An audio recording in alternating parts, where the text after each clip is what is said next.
Assalamualaikum warahmatullahi wabarakatuh. Salam pembelajar, saya sampaikan kepada Bapak Ibu guru semua, khususnya Bapak Ibu guru semua yang sedang melaksanakan PPG dalam jabatan di tahun 2023. Mudah-mudahan proses dan langkah Bapak Ibu guru semua di PPG dalam jabatan ini dimudahkan, dilancarkan, dan diakhiri dengan kelulusan. Amin ya robbal alamin.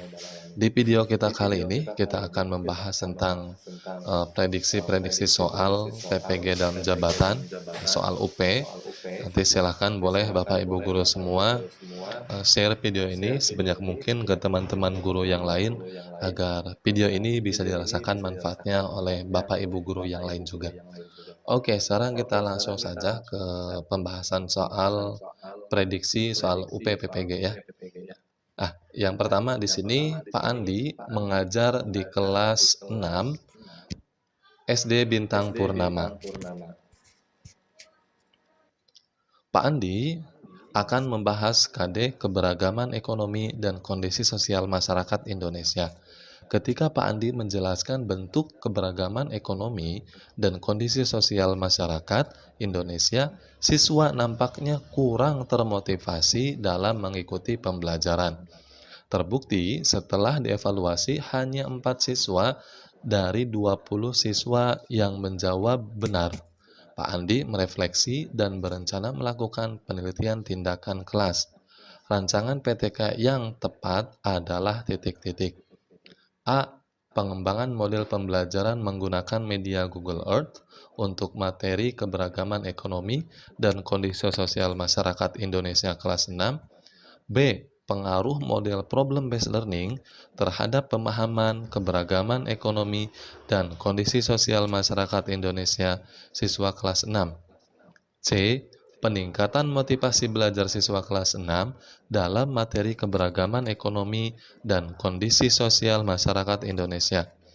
D.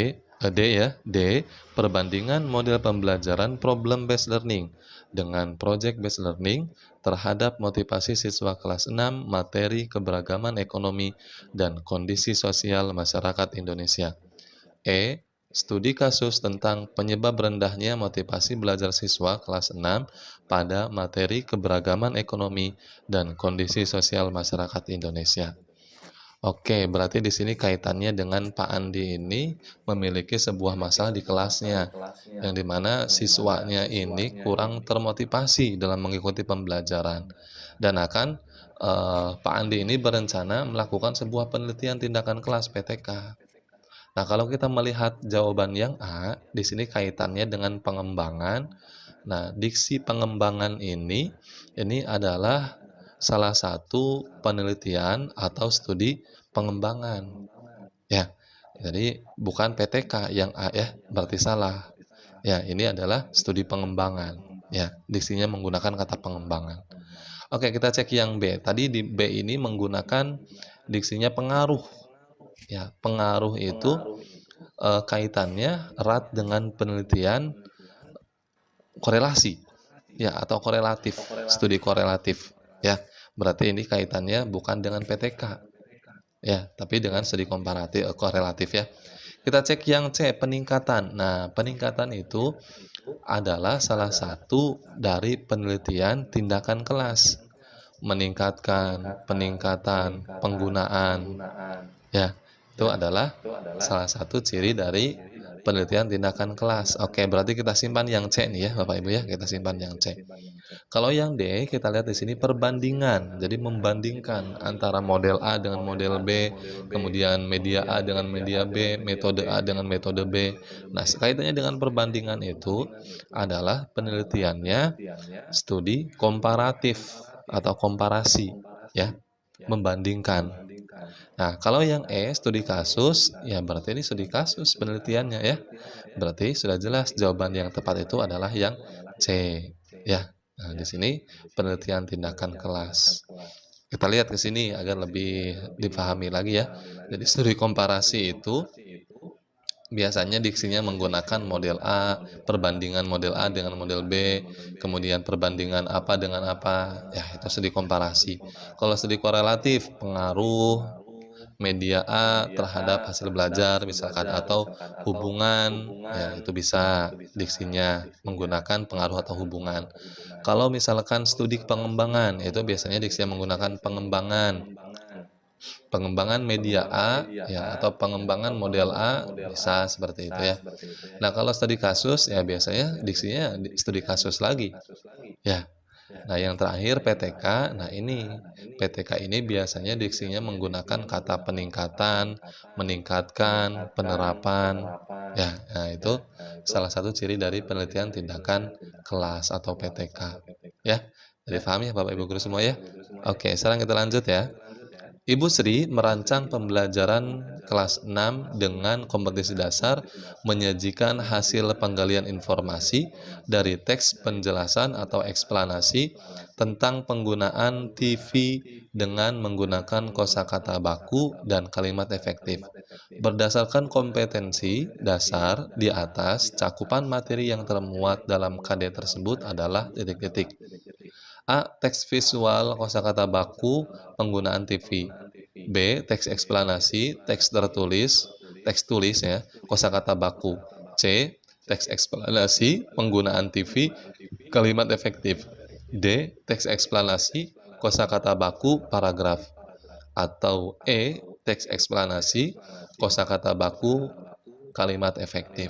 Oke, kita lihat lagi ya. Ini kompetisi dasarnya, KD-nya, menyajikan hasil penggalian informasi dari teks penjelasan eksplanasi ya tentang penggunaan TV dengan menggunakan kosakata baku dan kalimat efektif. Menyajikan itu berarti kemampuannya bukan mengarah ke kognitif ya, akan tetapi keterampilan ya, di sini keterampilan. Oke, kalau kita melihat di sini KD-nya kaitannya dengan materinya, ya berarti di sini kaitannya kita lihat ke sini. Nah, di sini ada teks penjelasan atau eksplanasi. Nah, berarti teks eksplanasi tuh satu, ya.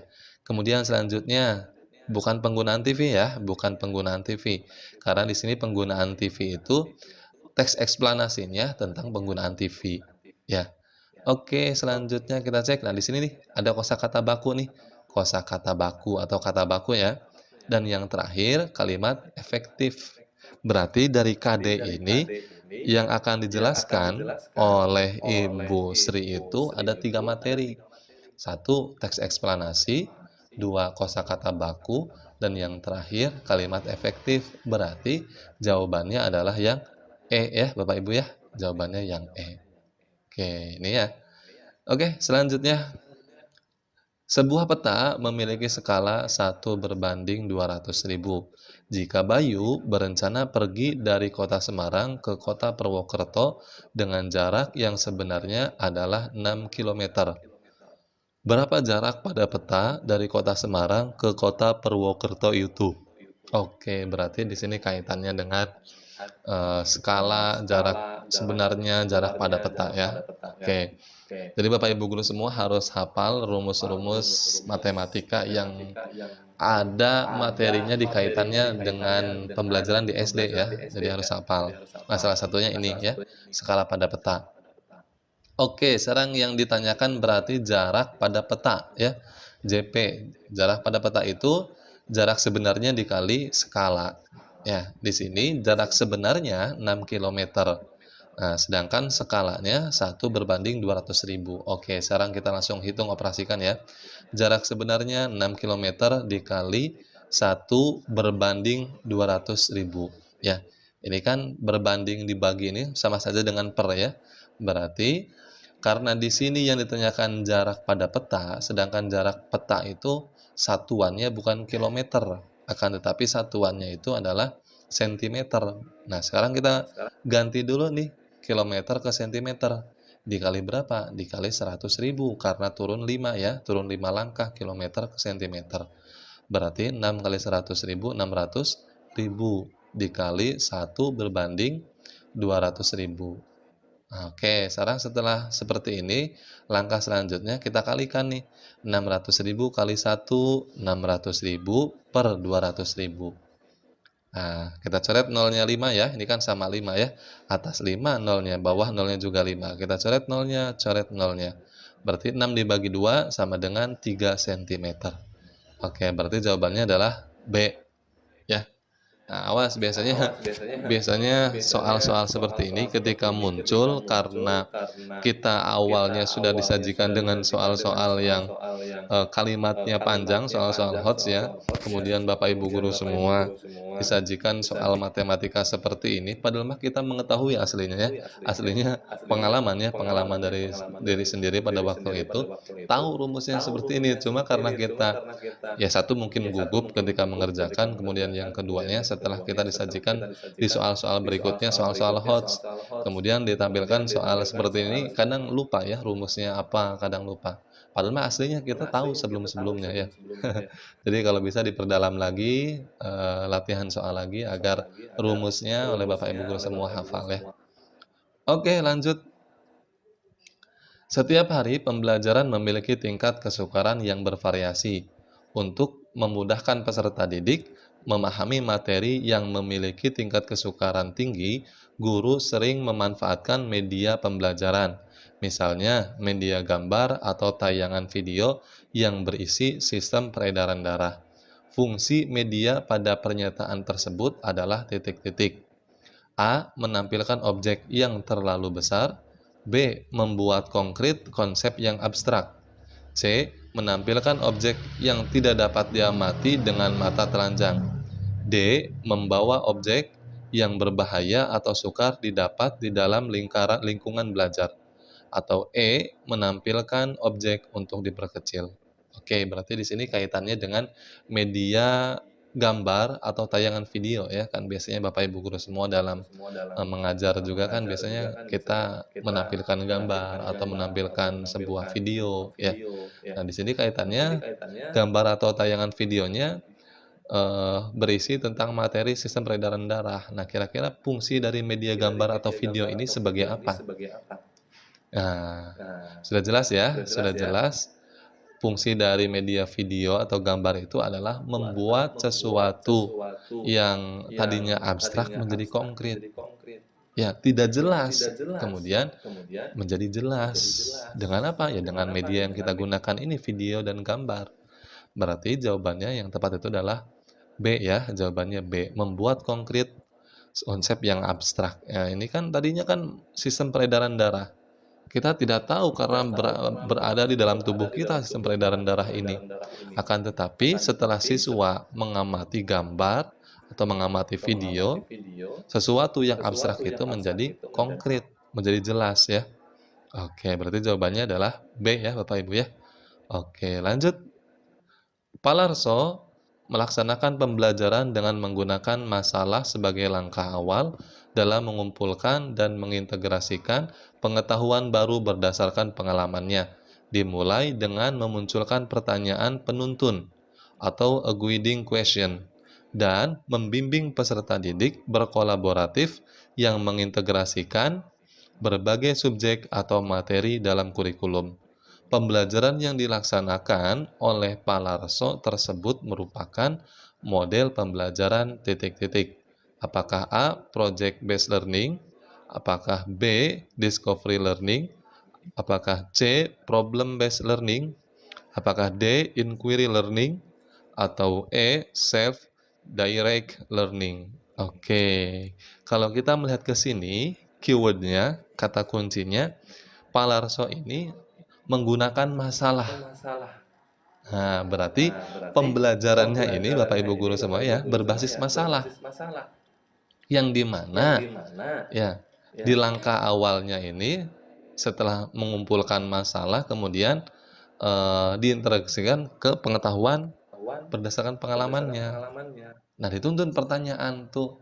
Ya kan itu permasalahannya. Berarti di sini pembelajarannya ini berbasis masalah. Ya, yang dimana pembelajaran berbasis masalahnya yang kemudian akan diselesaikan ya dengan cara apa? Membimbing peserta didik untuk berkolaboratif. Nah, kalau pembelajaran berbasis masalah, kaitannya dengan pembelajaran berbasis masalah ini, ya tidak jauh dari project based learning atau problem based learning ya Bapak Ibu ya. Nah, tetapi di sini kaitannya dengan membimbing peserta didik kolaboratif. Ya, kolaboratif, mengintegrasikan berbagai subjek. Berarti di sini kaitannya dengan project based learning. Nah, ya. Berarti Palarso ini menggunakan model pembelajaran project based learning atau PJBL. Ya. Nah, jadi ya dua kemungkinan ketika pembelajarannya berbasis masalah, kalau tidak PJBL ya PBL. Ya, akan tetapi kita lihat ya kata kunci selanjutnya. Nah, di sini kan kata kuncinya berbasis masalah dan kemudian dimulai dengan pertanyaan penuntun yang kemudian Palarso membimbing peserta didik tersebut. Nah, berarti di sini kaitannya dengan project based learning, ya. Oke, mudah-mudahan bisa bermanfaat buat Bapak dan Ibu guru semua kaitannya dengan pembahasan prediksi soal UPPPG dalam jabatan di tahun 2023. Mudah-mudahan Bapak Ibu guru semua nanti ketika menghadapi UPPPG dimudahkan, dilancarkan, dan diakhiri dengan kelulusan. Amin ya rabbal alamin. Salam pembelajar. Wassalamualaikum warahmatullahi wabarakatuh.